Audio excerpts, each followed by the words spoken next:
이번 주에는 설 명절이 있는데요. 이 한 주가 여러분 모두에게 행복하고 또 하나님의 평강이 함께하는 그런 한 주가 되기를 바랍니다. 오래전에 한 TV 프로에서 코미디언 이경규 씨가 법륜 스님과 대화하는 모습을 보았습니다. 이경규 씨가 법륜 스님에게 이렇게 물었습니다. 스님, 우리는 왜 태어나는 것입니까? 법륜이 이렇게 대답을 했습니다. 우리는 이유가 있어서 태어나는 것이 아닙니다. 이유가 있어서 태어나는 것이 아니라 태어나서 이유가 생긴 것입니다. 라고 대답을 했습니다. 여러분들은 이 법륜의 말을 어떻게 생각을 하십니까? 법륜의 말대로 정말 우리는 아무런 이유나 목적 없이 태어나는 것일까요? 어쩌다 태어나서 살다 보니 이유가 생긴 것이 우리의 인생이라고 생각을 하십니까? 지금 우리는 인생을 살아가면서 대단히 중요한 질문과 또 대답에 대해서 함께 생각을 해 보았는데요. 오늘 본문에 소개되는 요한을 통해서 우리는 이 질문과 그리고 이 질문에 대한 답을 함께 생각하는 것으로 시작을 하겠습니다. 오늘 본문을 시작하는 6절을 같이 한번 읽어보겠습니다. 6절이죠. 시작. 하나님께로부터 보내심을 받은 사람이 있으니 그의 이름은 요한이라. 오늘 본문은 요한의 소개에 대한 이야기로부터 시작을 하는데요. 요한은 하나님께로부터 보내심을 받은 사람이다 라고 이야기를 하고 있습니다. 여러분, 예수 믿는 사람들이 인생을 살아가면서 놓쳐서는 안 되는 진리의 말씀이 있는데요. 그것이 바로 하나님께로부터 보냄을 받은 사람이라는 인식입니다. 여러분, 우리가 이런 인식을 가지고 살아가는 것이 왜 중요할까요? 우리가 오래전에 창세기를 보면서 요셉에 대한 이야기를 함께 살펴보았는데요. 우리가 살펴본 요셉도 이런 인식을 가지기 전에 자신이 애굽으로 팔려온 인생이요. 그리고 인생이 기구에서 끌려온 인생이라고 생각을 했습니다. 그러나 온 땅에 기근이 들어서 형제들이 양식을 구하려고 애굽으로 찾아와서 그의 앞에 무릎을 꿇고 머리를 조아렸을 때 그는 새로운 인식을 가지게 되었는데요. 그때 이렇게 이야기를 합니다. 하나님께서 생명을 구원하시려고 당신들보다 나를 먼저 이곳에 보내셨습니다. 라고 이야기를 하는 것을 우리가 읽었습니다. 하나님의 전체 그림을 보기 전에는 자신이 팔려온 인생이요, 그리고 끌려온 인생이라고 생각을 했는데 하나님의 섭리에 대한 인식이 열리기 시작하자 하나님께서 보내셨다고 그렇게 고백하는 것을 우리가 살펴본 적이 있습니다. 여러분, 이것이 바로 예수 믿는 성도들의 정체성입니다. 여러분, 우리는 누구입니까? 보내심을 받은 사람들입니다. 누가 보내셨습니까? 하나님께서 보내신 것이죠. 다시 한번 제가 여러분들에게 질문을 한번 해보겠습니다. 대답을 한번 해보세요. 여러분, 우리는 누구일까요? 보내심을 받은 사람들입니다. 누가 보냈습니까? 하나님께서 보내셨습니다. 여러분들이 우연히 이 땅에 들어와서 아무런 목적 없이 살아가는 인생이 아니라 하나님으로부터 보냄을 받은 인생이라는 것이죠. 하나님으로부터 우리는 그 창조주 그리고 역사를 주관하시는 하나님으로부터 보냄을 받은 사람들입니다. 여러분 믿으십니까? 그러면 우리가 보냄을 받은 목적이 있을 텐데요. 그 목적이 무엇일까요? 자, 그 다음 구절 7절을 같이 한번 좀 읽어보겠습니다. 7절이요. 시작. 그가 증언하러 왔으니 곧 빛에 대하여 증언하고 모든 사람이 자기로 말미암아 믿게 하려 함이라. 저기 보니까요. 보냄을 받은 목적이 나오는데요. 그 목적을 증인이 되기 위해서라고 이야기합니다. 그리스도를 증거하기 위해서라고 이야기를 하죠. 제가 목회를 하다 보면 정말 하나님께서 주시는 특별한 재능과 그리고 달란트를 가진 사람들을 보게 되는데요. 하나님께서 그 사람들에게 특별한 재능과 달란트를 주시는 것은 증인이 되기 위해서, 증인이 되라고 주시는 것입니다. 반면에 제가 목회를 하다 보면 연약한 분들도 계세요. 그러나 우리는 이 약함을 가지고도 그리스도를 증거할 수가 있습니다. 어떤 사람이 약함을 가지고 살아가지만 그 약함을 가지고 살아가면서도 그리스도를 계속해서 붙잡고 살아가고 그리고 증거하고 살아가고 그러면서 그의 주되심을 계속해서 드러내는 삶을 살아간다면 하나님께서 그의 증언을 받으시고 그의 증언을 귀하게 사용하시는 것을 저는 종종 목회를 하면서 보게 됩니다. 예전에 송명희 시인이라는 분이 있었는데요. 이분은 뇌성마비를 앓으면서도 그리스도를 증거해서 많은 사람들에게 하나님의 은혜를 끼쳤던 것을 기억을 합니다. 여러분, 바로 이것이 하나님께서 우리를 이 땅에 보내신 목적이죠. 하나님께서 나에게 강함을 주셨건 약함을 주셨건 내가 그리스도를 증거하며 살아가는 인생은 하나님 보시기에 정말로 성공한 인생입니다. 여러분, 그러나 우리가 인생을 통해서 우리가 받은 것이 아무리 많아도 그리스도를 증거하며 살아가지 않는다면 그 인생은 하나님 보시기에는 실패한 인생일 것입니다. 사랑하는 여러분, 우리가 지금 모여서 예배하는데요. 이 예배하는 이유가 무엇입니까? 아침에 일어나서 새벽마다 기도하는 이유가 또 무엇입니까? 아침마다 일어나서 또 말씀을 묵상하는 이유는 또 무엇일까요? 증인이 되기 위해서입니다.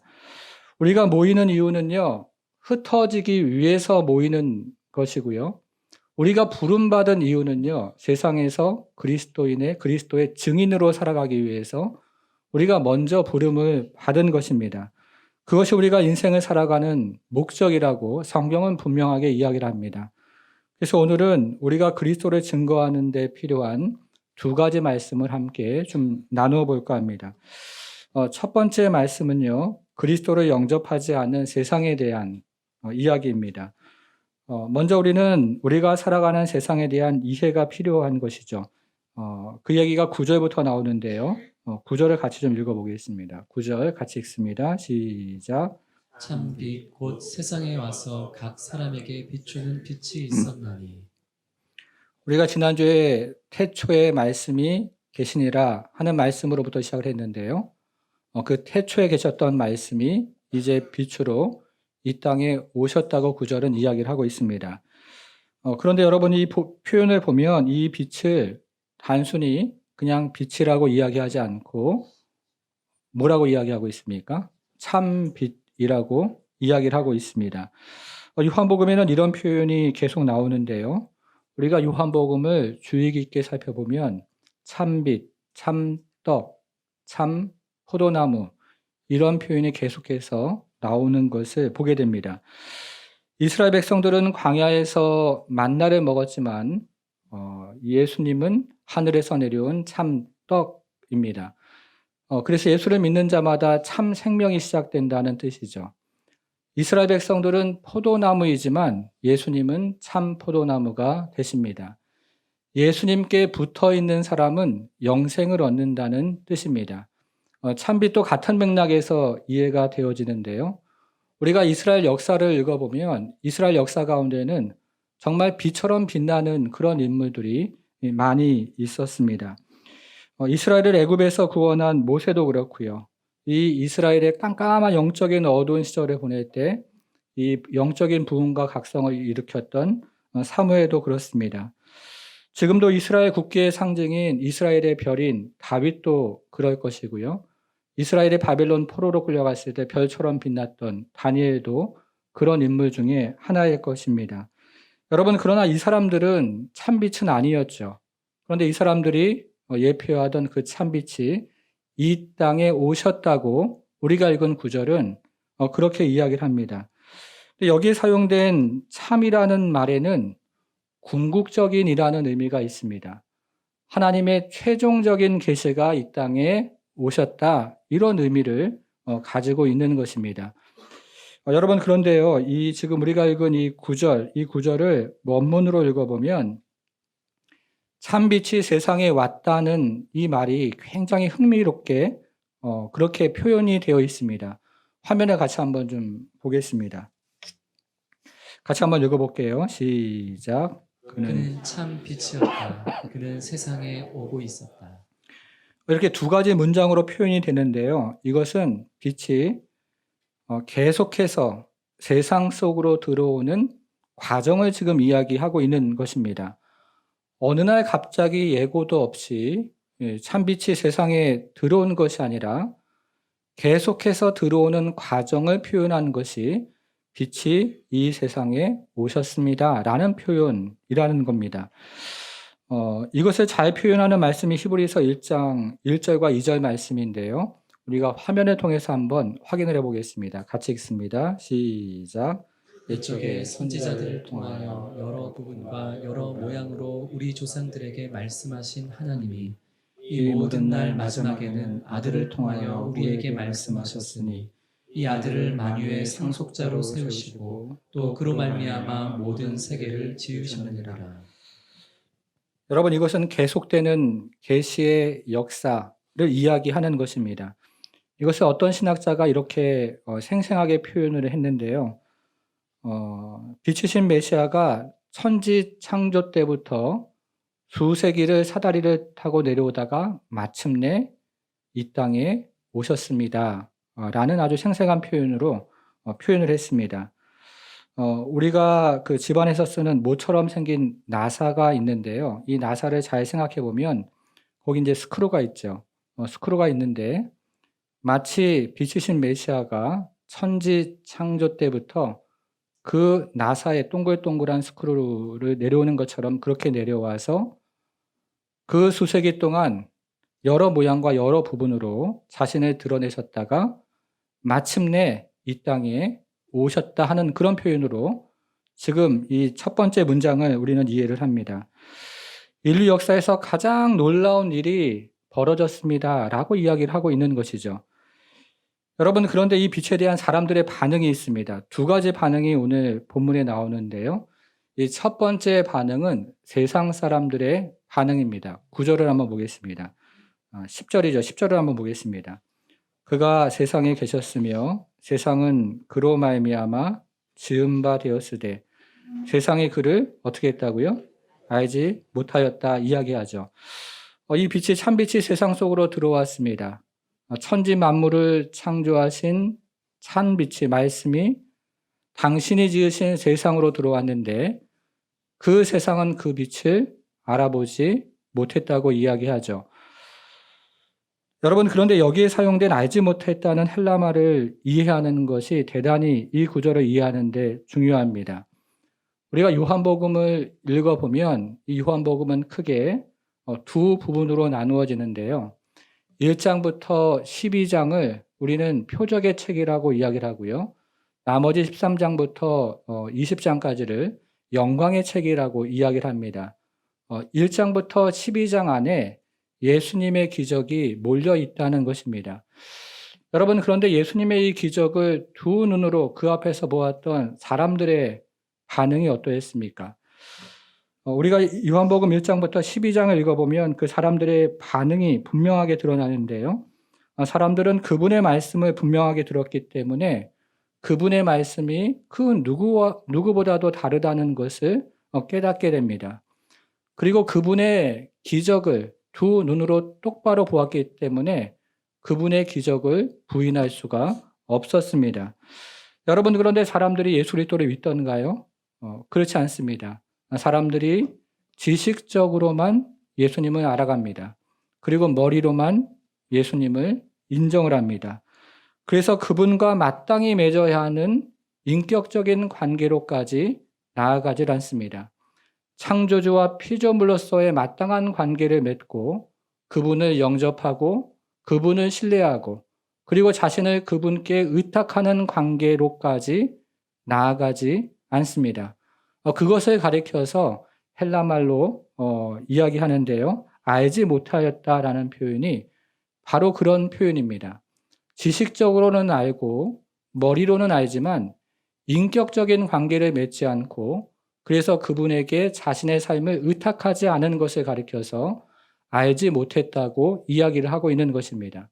이것이 바로 세상의 반응인 것이죠. 자, 그렇다면 자기 백성들은 어떠했을까요? 그 다음 구절에 자기 백성들의 반응이 나오는데요.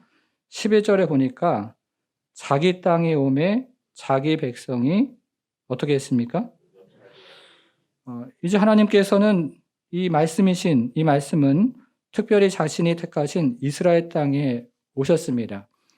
그러나 그분은 심지어 자기의 집에서도 거절을 당하십니다. 사람들이 마땅히 두 팔을 벌려 환영을 해야 됨에도 불구하고 그분은 그의 집에서도 거절을 당하시는 것이죠.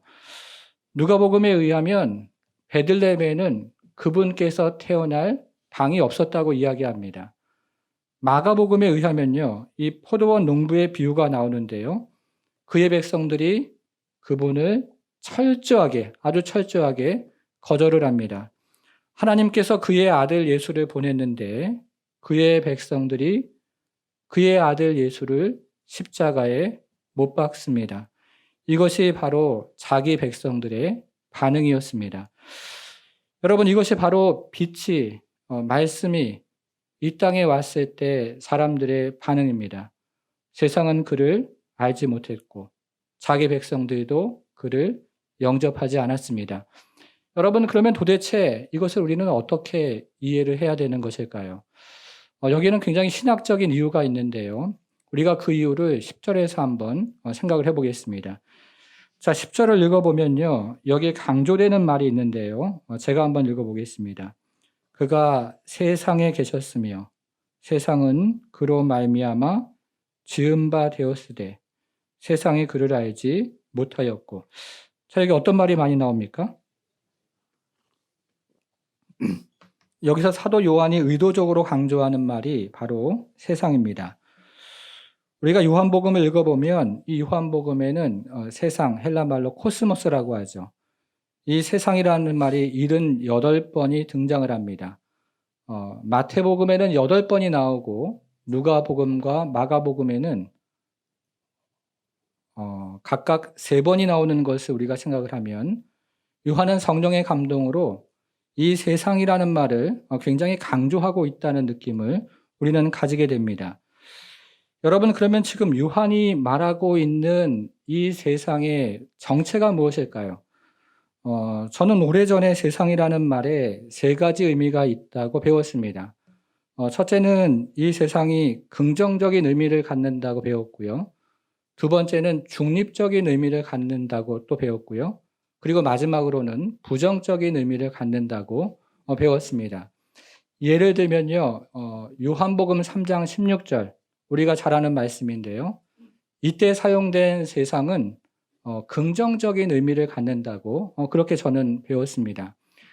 그런데 제가 다시 한번 요한복음을 읽어보고 또 요한복음에 대한 주석을 쭉 살펴보면서 요한복음에 나오는 이 세상이라는 단어가 대부분 부정적인 의미로 사용된다는 사실을 새롭게 알게 되었습니다.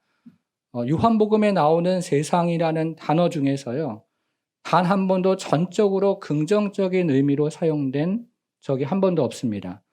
다시 한번 예를 들어서요, 우리가 잘 알고 있는 요한복음 3장 16절, 하나님이 세상을 이처럼 사랑하사 독생자를 주셨으니, 이렇게 시작을 하는데요. 이때 이야기하는 세상은 선한 사람들을 이야기하는 것도 아니고 중립적인 사람들을 이야기하는 것도 아니죠.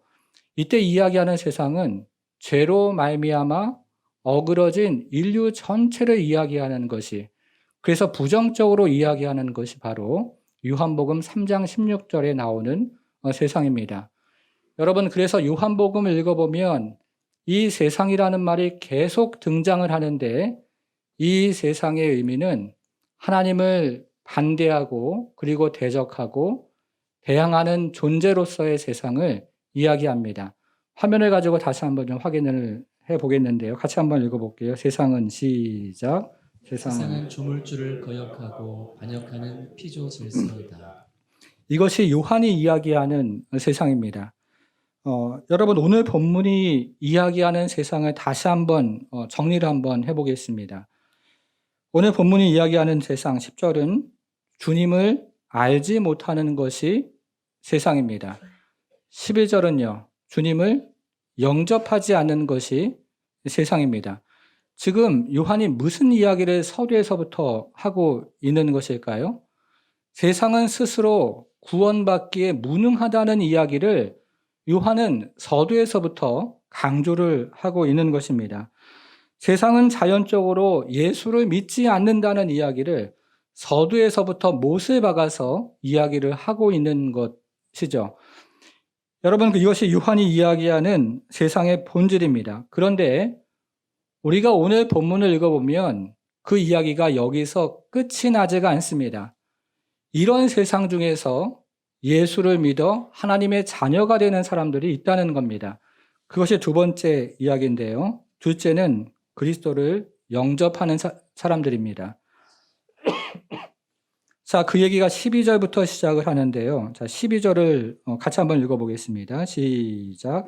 영접하는 자, 곧 그 이름을 믿는 자들에게는 하나님의 자녀가 되는 권세를 주셨으니. 여러분 이 구절 외우시죠? 같이 한번 외워볼게요. 시작.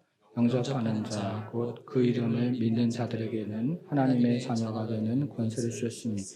그런 세상에 예수를 영접하는 자가 있다 없다? 있다는 거죠. 그런 세상 중에 예수를 믿는 자가 있습니다. 여러분 어떻게 이런 어두운 세상 중에서 예수를 영접하는 자가 있고 또 마귀가 통치하는 이 세상에서 어떻게 예수를 믿는 자가 있는 것일까요? 어떻게 이렇게 기적 같은 일이 일어나고 신비적인 일이 일어나는 것일까요? 그 배후에 일어나는 일을 설명하는 것이 그 다음에 나오는 13절입니다. 13절. 이것도 같이 한번 읽어보겠습니다. 시작. 이는 혈통으로나 혈통으로나 육정으로나 사람의 뜻으로 나지 아니하고 오직 하나님께로부터 난 자들이니라. 이 구절을 읽어보면 세 가지 아니다 하는 말이 나옵니다. 첫째는 혈통으로 하나님의 자녀가 될 수 없습니다. 단순히 자신이 아브라함의 자손이고 모세의 후손이라고 하나님의 자녀가 되지 않습니다. 모태신앙이 굉장히 중요하고 여러분 축복된 것은 분명한 사실이지만 예수를 믿는 부모 밑에서 태어났다고 해서 저절로 하나님의 자녀가 되지 않습니다. 둘째로 육정으로 하나님의 자녀가 될 수 없습니다. 여기서 육정이라는 말은요, 바울 서신서에 나오는 죄악된 본성을 의미하는 것이 아니고 사람의 주도권이라는 뜻을 가지고 있습니다. 목사가 어떤 사람을 하나님의 자녀가 되게 할 의도를 가지고 세례를 베푼다고 해서 그 사람이 하나님의 자녀가 되는 것이 아니라는 것이죠. 가톨릭 교회에서는요, 사제가 세례를 베풀면 하나님의 자녀가 된다고 가르치는데 성경에는 어떤 곳에서도 그런 가르침을 우리에게 주지 않습니다. 셋째로는 사람의 뜻대로 하나님의 자녀가 될 수 없다고 이야기합니다. 내가 나의 의지로 전적으로 하나님께 헌신을 하고 완전히 항복을 했다고 해서 하나님의 자녀가 되지 않습니다. 사람의 의지로 하나님의 자녀가 될 수 없다는 뜻입니다. 그런데요, 이 구절을 원문으로 읽어보면 제가 처음 말씀드렸던 것처럼 세 가지 아니다가 나옵니다. 첫째는요, 혈통으로 하나님의 자녀가 되는 것이 아니다. 둘째는 육적으로 하나님의 자녀가 되는 것이 아니다. 셋째는 사람의 뜻대로 하나님의 자녀가 되는 것이 아니다. 여러분 이것이 무엇을 지금 우리에게 이야기하고 있습니까? 하나님의 자녀가 되는 일은 인간적으로는 불가능하다. 하나님의 자녀가 되는 일은 스스로 불가능하다는 것을 우리에게 명백하게 선언하는 것입니다.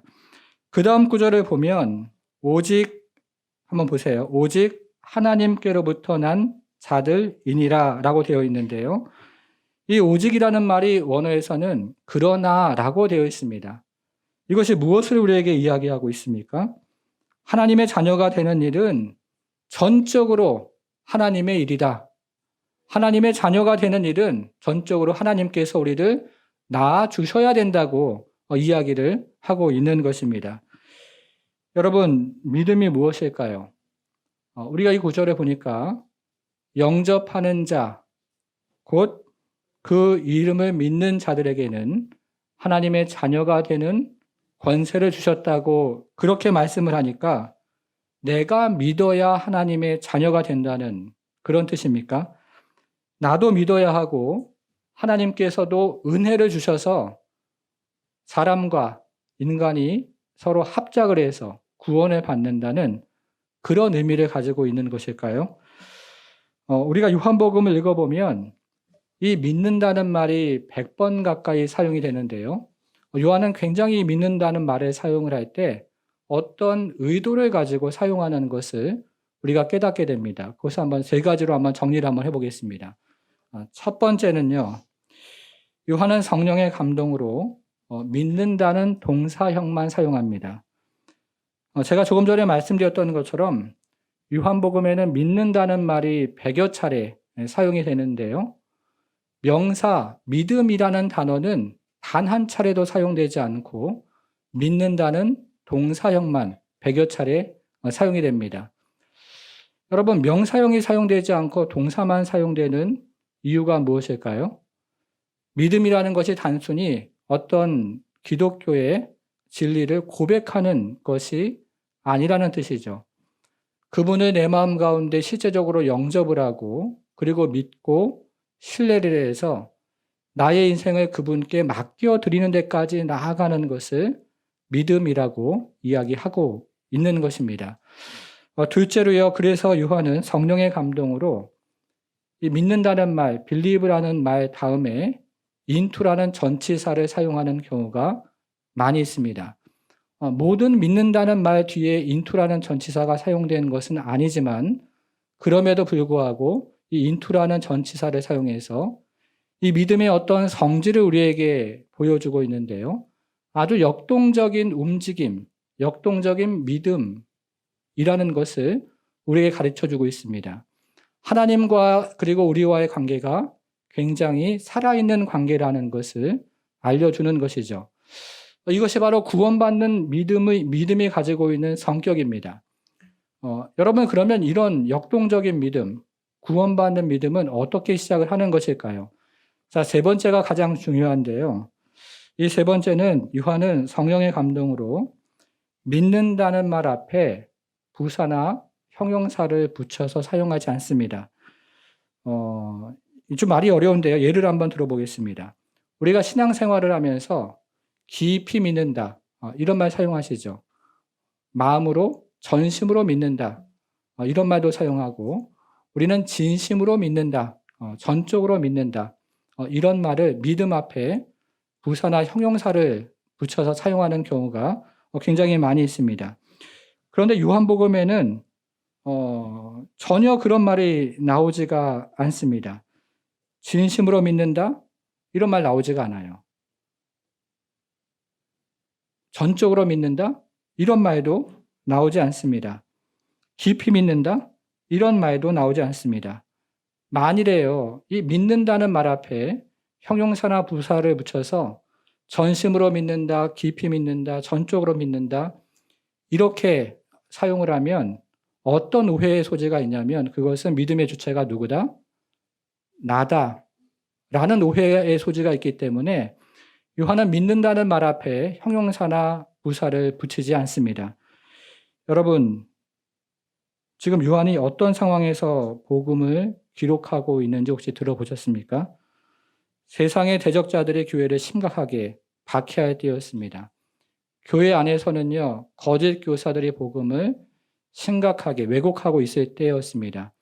요한이 그런 상황에서 이 복음서를 기록할 때 어떤 말을 사용하고 싶었을까요? 요한은 이런 상황에서 교회 성도들에게 깊이 믿어야 합니다. 그리고 전적으로 믿어야 합니다.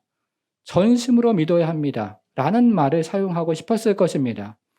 그럼에도 불구하고 요한은 나의 결정이나 나의 행위로 내가 하나님의 자녀가 된다는 그런 오해를 불러일으키지 않도록 이 믿는다는 말 앞에 이 형용사나 부사를 사용하지 않고 그냥 믿는다라는 말만 사용하는 것입니다. 여러분, 지금 제가 하는 이야기를 이해를 하고 계세요? 이해하시죠? 네. 믿음이 뭐라는 거예요? 전적으로 하나님의 선물이라는 거죠. 은혜라는 거죠.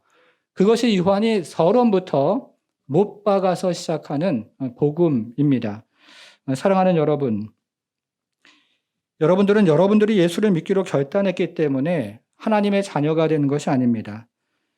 내가 일반적인 이성으로 받아들이기 어려운 기독교를 내가 받아들였기 때문에 여러분들이 하나님의 백성이 된 것도 아닙니다.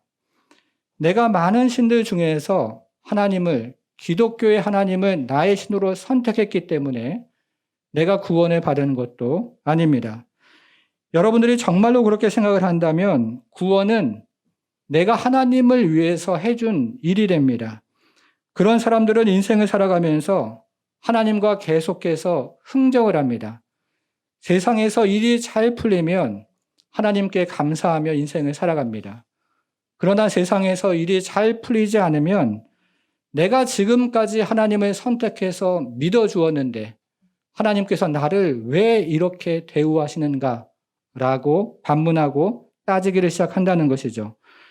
여러분, 그러나 성경이 이야기하는 믿음은요, 절대로 우리 안에서 나오지 않습니다. 사람 안에 있는 모든 것과 사람 안에서 나오는 모든 것은 이 믿음이라는 것에, 구원받는 믿음에 전혀 도움이 되지 않습니다. 사람 안에 있는 모든 지혜와 사람 안에 있는 모든 이성은 오히려 구원받는 믿음에 방해가 됩니다. 믿음이 전적으로 하나님의 선물이요, 그리고 은혜라는 것이죠. 우리가 구절을 살펴보았는데요. 참 빛이 세상에 오셨다고 이야기를 하고, 그리고 이 참 빛이 모든 사람에게 비추었다고 이야기를 합니다. 여러분, 그런데요, 대부분의 사람들은 이 참빛이 오신지를 깨닫지를 못하는데 어떤 사람들은 그 빛을 인지하는 사람들이 있습니다. 대부분의 사람들은 참빛이 왔다는 사실을 생각도 하지 못하는데 어떤 사람들은 이 참빛을 보고 깨닫고 받아들이고 영접하는 사람들이 있습니다. 어떻게 해서 그런 일이 일어나는 것일까요? 12절에 보니까요, 영접하는 자, 곧 그 이름을 믿는 자들에게는 하나님의 자녀가 되는 권세를 주셨다고 이야기하는데요. 여기서 강조하는 것은 내가 영접하고 내가 믿었다는 말이 아니고 하나님의 자녀가 되었다는 말이 지금 12절에서 요한이 강조하고 있는 포인트입니다. 여기에 사용된 데다라는 헬라말 기노마이는요, 창조 때 사용된 말입니다. 하나님께서 빛이 있으라 말씀하시니 빛이 되었던 것처럼 하나님께서 빛이 있으라 말씀하시니 내가 하나님의 자녀가 되었다는 거예요. 하나님께서 빛이 있으라 말씀하시니 천지가 창조되었던 것처럼 하나님께서 다시 빛이 있으라 말씀하시니 내가 하나님의 백성이 된 것입니다. 새로운 피조물이 된 것이죠. 천지 창조 때 일어났던 그 기적이, 동일한 기적이 바로 내 안에서 일어난 것입니다. 천지 창조 때 일어나는 기적보다 더 큰 기적이 나에게 일어난 것입니다. 그것이 기노마이예요. 사랑하는 여러분, 우리가 예수를 수십 년을 믿어도 이 사실을 들을 때마다 경이롭습니다. 나 같은 인생이 예수를 믿어 하나님을 아버지라고 고백할 수 있는 것이 얼마나 감격스러운지 몰라요. 나 같은 사람이 예수를 믿어 하나님의 자녀가 되었다는 사실을 들을 때마다 우리 안에는 감사가 솟아나옵니다. 여러분, 우리가 살고 있는 세상을 다시 한번 보십시오. 어둠의 세상입니다. 그래서 사람들은 우연히 우리가 이 땅에 온 것이라고 이야기하고 그러면서 아무런 목적 없이 이 땅에 살아가는 것이 당연하다고 생각을 합니다. 육신의 만족을 채우면서 그리고 육신의 감각을 채우면서 살아가는 것이 당연하다고 생각하고 이 땅에 온 이유와 목적이 없다고 생각하는 것이 이 땅 어둠 가운데 있는 이 세상이죠. 그런 소리로 난무한 것이 이 세상이고 그리고 그것을 따라가는 것이 이 세상입니다. 여러분, 그런데요, 하나님의 은혜로 예수를 영접하는 사람들이 있어요. 하나님의 은혜로 예수를 믿는 사람들이 있습니다. 그래서 하나님의 자녀가 되는 사람들이 있습니다. 여러분, 이것이야말로 인생 최고의 행복입니다. 이것이야말로, 예수를 믿는 것이야말로 우리가 인생과 영혼을 통틀어 가장 위대한 축복입니다. 사랑하는 여러분, 한번 생각을 해보십시오. 이 세상을 살아가면서 모든 부를 다 얻었다 해도 그가 예수를 믿지 않는다면 말할 수 없는 지옥의 고통에서 영원을 살아가야 합니다. 인생을 살아가면서 최고의 지위에 올랐다 해도 그가 예수를 영접하지 않는다면 말로 표현할 수 없는 지옥의 비참함 속에서 영원을 살아가는 인생이 됩니다. 누가 보아도 정말 행복한 인생을 살아가고 누가 보아도 정말 모든 사람의 그런 존경을 받으며 살아갈지라도 그 사람이 하나님의 자녀가 아니라면 말로 표현할 수 없는 전등자의 영원한 진노가 기다리고 있는 그런 인생이라는 뜻입니다. 여러분, 그러나 여러분들이 생각한 만큼 이 세상에서 성공하지 못하고 높이 올라가지 못하고 건강하게 살지 못하더라도 여러분들이 하나님의 자녀라면, 여러분들이 하나님의 백성이라면 하나님의 사랑과 돌봄 속에서 영원을 살아가게 됩니다. 누가 보아도 인생의 즐거가 있고 고통이 있지만 그럴지라도 그 인생의 즐거와 그리고 고통과 비교할 수 없는 영원한 하나님의 사랑과 돌봄이 보장되어 있는 그런 인생을 우리는 살아가고 있는 것이죠. 여러분, 그래서 예수 믿는 사람들은 이 세상을 눈에 보이는 대로 살아가지 않습니다. 하나님으로부터 보냄을 받은 자, 나는 그냥 이 세상에 온 것이 아니고 하나님께서 보내심을 받은 자라는 그런 인식을 가지고 살아갑니다. 더불어서 나는 인생의 목적이 있는 사람인데 그 인생의 목적이 바로 증인이라고 생각하며 살아가는 것입니다. 모든 부를 얻고 모든 지위를 얻어도 예수 믿지 않으면 말로 표현할 수 없는 영원한 지옥에서 살아갈 수밖에 없다는 사실을 알기에 정말 주 앞에 기도하면서 예수를 증거하는 그런 인생으로 살아가는 것입니다. 비록 나의 인생이 남들보다 성공하지 못했을지라도 그럴지라도 예수 믿는 것이 인생의 최고 행복인 것을 내가 깨달아 알기에 기쁨으로 기꺼이 복음을 증거하며 살아가는 인생이 되는 것이죠. 여러분, 생각해 보십시오. 우리에게 기회가 그리 많지 않습니다. 우리가 살아갈 날들이 그리 많지 않아요. 우리가 전할 수 있는 그 복음의 기회가 그리 우리에게 많이 열려져 있는 것이 아닙니다. 여러분, 용기를 내서요, 그리스도를 전해야 합니다. 하나님께서 전적으로 구원해 주시는 일은 전적으로 하나님의 일이기 때문에 우리가 그 기회를 드려야 하는 것이죠. 여러분, 다시 한번 용기를 내시고 그래서 참으로 주님께서 우리에게 주신 기회를 가지고 전하셔야 합니다. 사랑하는 여러분, 여러분 모두가 그런 은혜와 은총 가운데 소명자의 인생을 살아가기를 주님의 이름으로 축원합니다. 기도하겠습니다. 사랑하는 여러분, 여러분들은 모두 하나님께로부터 보냄을 받은 사람입니다. 그냥 우연히 인생의 한 자리에 끼어 들어온 사람은 아무도 없습니다. 이 세상을 살아가는 목적이 있고 또 우리가 이 세상을 살아가면서 또 하나님께서 주신 이유를 가지고 우리는 살아가는 사람들입니다. 그런데 이것이 웬 은혜요, 웬 축복인지 하나님 우리를 먼저 부르셔서 우리 인생의 가장 위대하고 그리고 정말 뭐라고 표현할 수 없는 그런 구원의 축복을 우리에게 주셨습니다. 여러분, 그러나 우리가 교회 밖을 나가면 어떻습니까? 여전히 그리스도를 몰라서 어둠 가운데 썩어질 것을 위해서 그것이 인생의 전부인 줄 알고 지옥불을 향해 달려가는 수많은 인생들이 세상입니다. 우리가 다시 한번 주 앞에 이 시간에 함께 기도하기를 원하는 것은요, 하나님 아버지, 우리가 세상 속에 살아가면서 세상에 똑같은 마음과 감정을 품고 살아가는 인생이 아니라 정말 예수 믿지 않은 이 세상을 불쌍히 여기는 마음, 긍휼히 여기는 마음 하나님 나에게 허락해 주시고 지옥불을 향해 달려가는 그 수많은 영혼을 위해서 복음을 증거하는 증인으로 살아갈 수 있도록 하나님께서 나를 사용해 달라고 그런 마음 가지고 잠시 기도하며 주 앞에 나아가겠습니다. 기도하겠습니다. 하나님 아버지, 우리는 이 땅에 아무런 이유 없이 목적 없이 온 것이 아니고 창조주 하나님께서 우리를 이 땅에 보내셔서 또 이 땅에서 하나님 아버지 또 주님께서 주신 목적을 가지고 살아가는 그런 인생을 다시 한번 깨닫고 또 주 앞에 기도합니다. 하나님 아버지, 우리가 받은 구원은 참 우리의 가장 큰 복이요, 우리가 인생과 또 영생을 생각할 통틀어서 우리가 받은 가장 위대한 축복인 것들을 다시 한번 고백하며 하나님께서 이런 축복을 우리에게 주시는 것들로 인해 감사와 감격과 또 경의가 우리 가운데 있음으로 인해 하나님의 이름을 높여드립니다.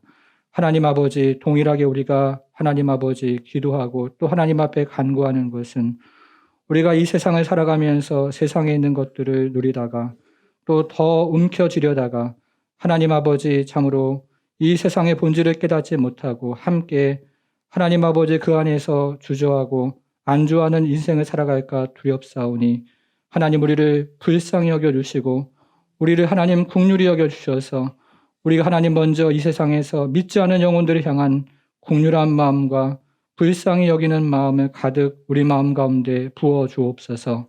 하나님 아버지 그래서 참으로 우리가 누리는 이 하나님 아버지 인생 최고의 행복이라고 고백하며 누리는 이것을 증언하며 하나님 그리고 참으로 표현하며 인생을 살아갈 수 있도록 주님 도와주시되 우리에게 다시 한번 기회가 많지 않고 하나님 시간이 많지 않는 것들을 깨달아서 용기를 내어 하나님 아버지의 복음을 증거하고 예수를 말하는 그런 인생으로 살아갈 수 있도록 우리 하나님 함께해 주옵소서. 하나님 우리에게 동일하게 믿음도 허락하여 주옵소서. 우리가 전할 때에 하나님 아버지 우리의 능력대로 복음이 전해지는 것이 아니라 하나님 우리가 전할 때 하나님께서 일하시며 역사하신다는 그 믿음 가지고 하나님 복음을 전하는 은혜가 있도록 주여 도와주시고 하나님께서 우리의 인생을 살아가면서 물으실 때에 하나님 우리가 이 땅을 살아가면서 하나님의 목적과 그리고 은혜를 하나님 아버지 충성을 다했다고 고백할 수 있는 그런 영혼으로 살아갈 수 있도록 우리 하나님 함께해 주옵소서. 예수를 증거하는 인생이 되게 하시고 증인의 인생을 살아가게 하시며 하나님 그래서 우리가 받은 이 놀라운 축복과 복을 이 땅에 나누며 살아가는 우리 모든 성도의 인생이 될 수 있도록 우리 하나님 함께해 주옵소서. 이제는 우리 주 예수 그리스도의 은혜와 하나님의 크신 사랑과 성령의 감화 감동 충만케 하심이 예수 믿는 것이 인생 최고의 행복임을 고백하고 예수 전하는 소명자의 인생을 살아가기를 결단하는 모든 성도들 머리 위에 이제부터 영원토록 함께 하실지어다.